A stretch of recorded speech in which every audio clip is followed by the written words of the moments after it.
ચીનમાં હ્યુમન મેટાન્યુમો વાયરસના કેસમાં વધારો થતાં દુનિયાભરમાં ખળભળાટ મચ્યો છે. સોમવારે ગુજરાત સહિત ભારતના 4 રાજ્યમાં આ વાયરસના 6 કેસ નોંધાયા હતા. આ વાયરસના તમામ દર્દી બાળક છે. એચએમપીવીની સંભવિત સ્થિતિને પહોંચી વળવા માટે ગુજરાતનો આરોગ્ય વિભાગ સતર્ક બન્યો છે અને રાજ્યની અલગ અલગ હોસ્પિટલમાં જરૂરી તૈયારીઓ શરૂ કરી દેવામાં આવી છે. આરોગ્ય વિભાગ દ્વારા જરૂરી દવા અને ઓક્સિજનની વ્યવસ્થા પણ કરવામાં આવી રહી છે. ચીનમાં ફેલાયેલ વાયરસ નવો ના હોવાનું સ્થાનિક પીડિયાટ્રિક્સ તબીબ ડોક્ટર નીરજ ગુપ્તાએ જણાવ્યું હતું.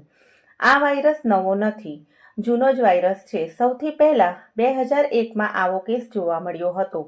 એચએમપીવી એટલે હ્યુમન મેટાન્યુમો વાયરસ ચેપ અને શ્વસન સાથે સંકળાયેલો વાયરસ છે, જેમાં દર્દીને ઉધરસ, તાવ, શ્વાસ લેવામાં તકલીફ અને નાક વહેવા જેવી સમસ્યાઓનો સામનો કરવો પડે છે. એચએમપીવી એ આરએનએ વાયરસ છે, જે સામાન્ય રીતે શરદી જેવા લક્ષણોનું કારણ બને છે. ઠંડા હવામાનમાં તેનું જોખમ વધારે છે. US centers for disease control and પ્રિવેન્શનને અનુસાર આ વાયરસ ન્યુમોવિરિડે વાયરસ પરિવારનો છે, જેમાં રેસ્પિરેટરી સિન્સિટિયલ વાયરસ પણ સામેલ છે. રેસ્પિરેટરી સિન્સિટિયલ વાયરસ ફેફસા અને શ્વસન માર્ગમાં ચેપનું કારણ બને છે.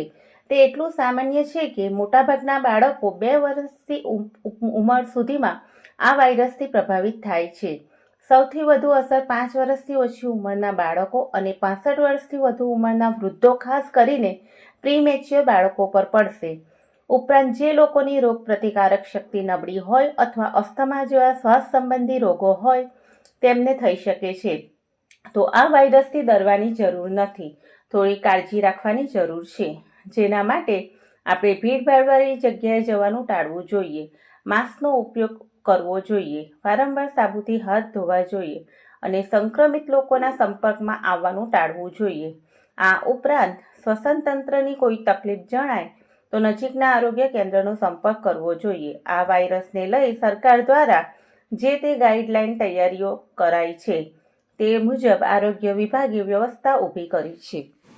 નમસ્કાર દર્શક મિત્રો, હું ડૉક્ટર નીરજ ગુપ્તા.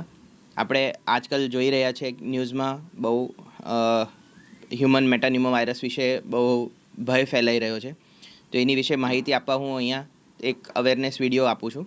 તો આ વાયરસ નવો વાયરસ નથી, આ જૂનો વાયરસ છે જે 2001માં સૌથી પહેલાં કેસ ડિટેક્ટ થયો હતો.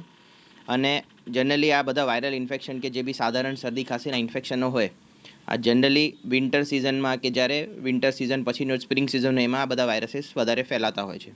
તો આમાં લક્ષણ બહુ માઇલ્ડ લક્ષણો હોય છે, જેમાં સાધારણ નાક વહવું, પછી થોડુંક ગળામાં ઇન્ફેક્શન જેવું લાગવું, ગળામાં દુખવું અને થોડીક બહુ ખાંસી જેવું આવે ને હલકો તાવ જેવો રહે.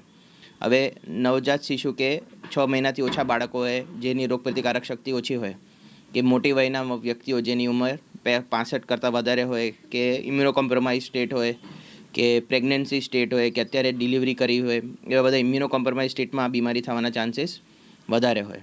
એટલે આપણું મેઇન ઇન્ટેન્શન એ કે અગર આપણને શરદી ખાંસી થઈ હોય તો જે આપણે કોવિડ વખતે પ્રિકોશન્સ રાખતા હતા, હેન્ડ વોશિંગ રાખતા હતા, માસ્ક પહેરતા હતા, એ પ્રિકોશન્સ આપણે રાખવા જોઈએ. આમાં કાળજી રાખવામાં એ જ આપણે કોરોના ટાઈમમાં જેવી કાળજી રાખતા હતા, જેવી હેન્ડ વોશિંગ આપણે કરતા હતા, પછી ઘરથી આવ્યા પહેલાં બાળકોને અડકતા પહેલાં આપણે હેન્ડ વોશિંગ કરતા હતા, કે ઘરમાં ખાવાનું ખાતા પહેલાં હેન્ડ વોશિંગ સારી રીતના કરતા હતા.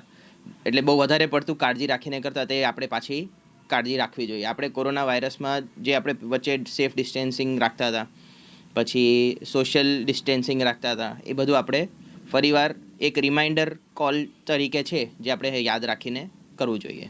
અને આ વાયરસ માટે બહુ ચિંતા કરવાની જરૂર નથી. અગર તમારે લક્ષણ આવે શરદી ખાંસીના, તાવના, શરીર દુખાવા, કળતરા થાય તો તમારે તમારા ડૉક્ટરને સંપર્ક કરવો જોઈએ.